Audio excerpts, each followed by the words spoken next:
Rich's ex-wife was a very big Democratic donor and spent lots of time visiting the White House for dinners and social events and that kind of thing. Denise Rich is her name. So Marc Thiessen joins us now, columnist for The Washington Post, Fox News contributor, and a fellow at the American Enterprise Institute. Good to see you this morning, Marc. Good to see you, Martha. First of all, tell everybody who Marc Rich is and why this revelation of these documents would matter.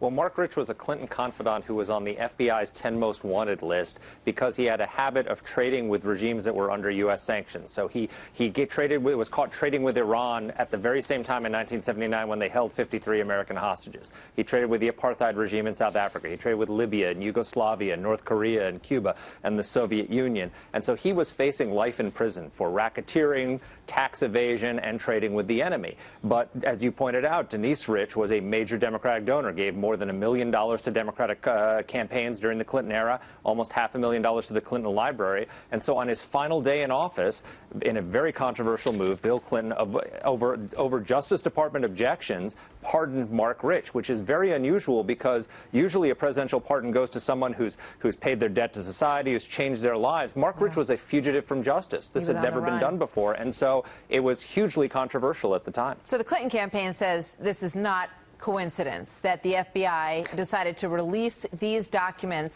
with 6 days to go. You know that they're very rankled. They think the FBI is basically after them, given Comey's decision last Friday. Do they have a point?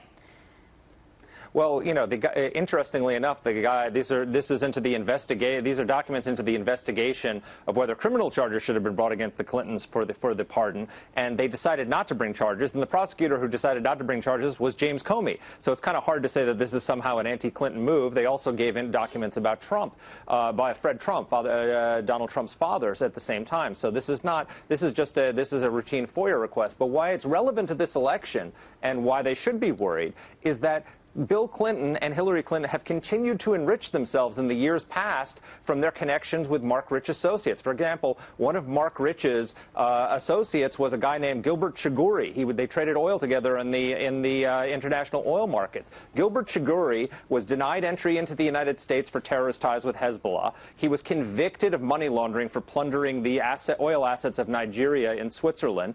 And he was a major Clinton Foundation donor, pledged $1 billion to the Clinton Global Initiative, was invited to Bill Clinton's 60th birthday. And while she was Secretary of State, her State Department was negotiating with him to buy his land for a U.S. consulate in Nigeria using taxpayer dollars. So they were doing business with a convicted money launderer with ties to terrorists who was a Marc Rich associate. So they have continued to enrich themselves through their connections to the Marc Rich shady universe.